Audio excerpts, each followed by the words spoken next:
They didn't break in, they logged in. They made $6.1 million from Reebok alone, quietly.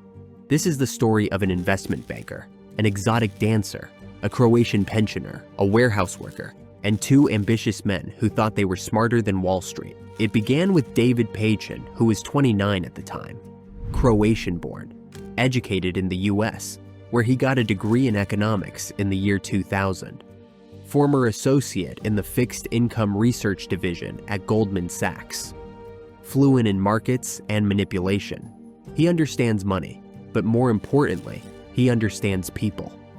Then came Eugene Plotkin, who was 27 at the time with big ambitions. He was Harvard educated with an economics degree and thought he was smarter than the system.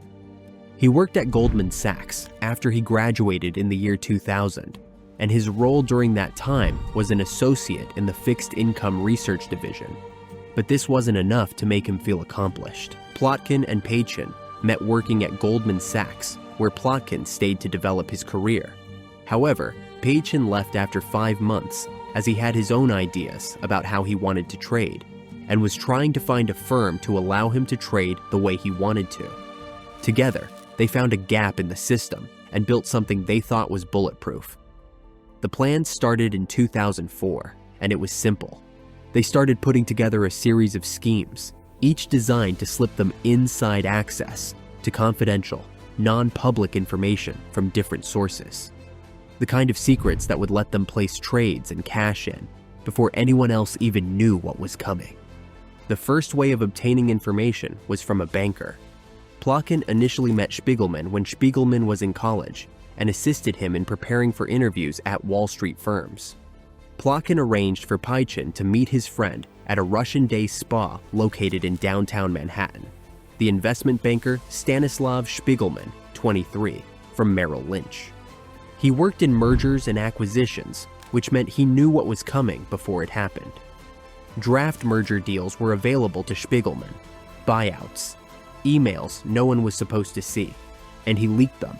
In return, he received envelopes of cash and a percentage of the money they made, sometimes in restaurants, sometimes under park benches. First came smaller trades like Gillette. He told them that Procter & Gamble was set to buy Gillette. Pachin got to work buying Gillette stock options, and when the tip turned out to be true, he profited over $94,000. The trust was built and the model was tested.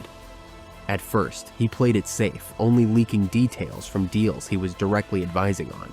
But it didn't take long before his confidence grew, and he began shadowing coworkers, digging into their projects to uncover even bigger trades and negotiations inside the firm. But that wasn't their only source. There was someone else. They put a job ad online and hired Nicholas Schuster.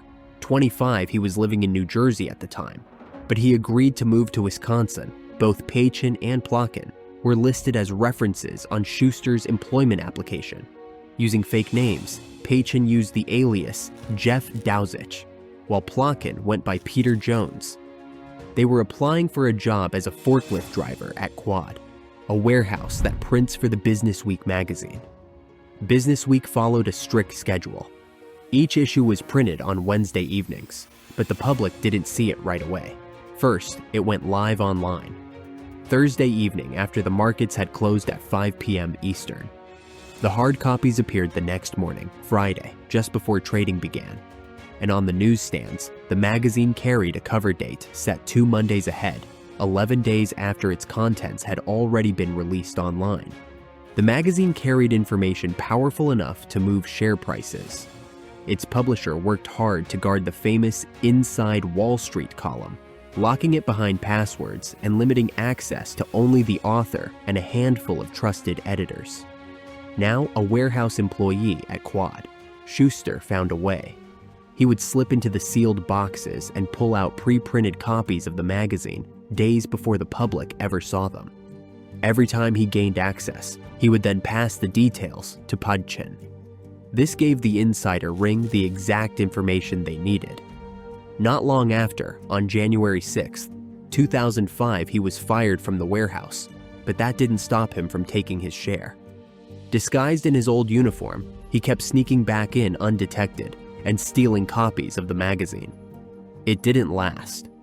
He was eventually arrested for unrelated identity theft. Still, he wasn't ready to give up. He placed an ad for his own replacement, setting up someone new to carry on the very same scheme right where he left off. Then there was Monika Vujovic, Paichin's girlfriend, an exotic dancer in a midtown club. She was meant to help, to gather whispers from businessmen too drunk to be careful, to overhear something useful. And finally, there was Paichin's aunt, Sonia Anticevic, 63 years old and a retired seamstress. She lives by herself alone in a quiet Croatian village. No English, no understanding of finance.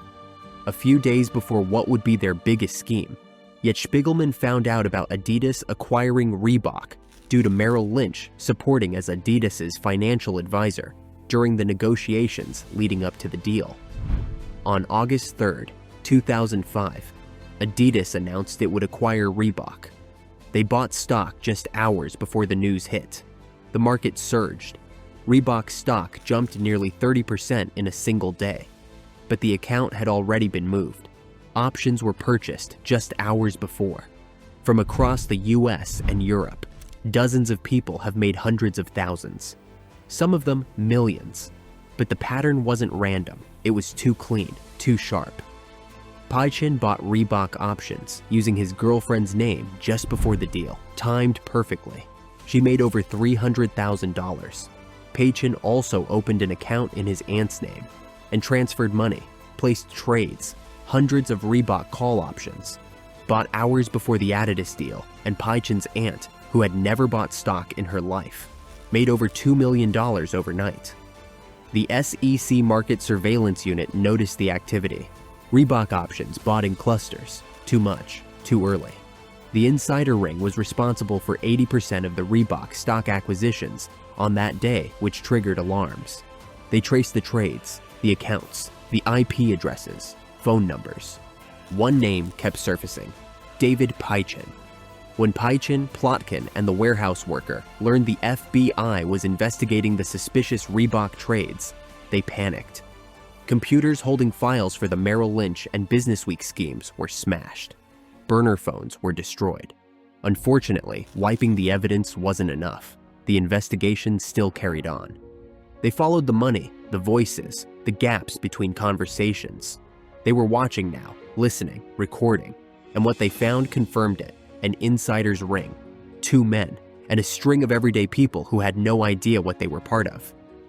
Over the course of a year, Plotkin and Paichin traded in at least 25 different stocks using inside information they got through these schemes.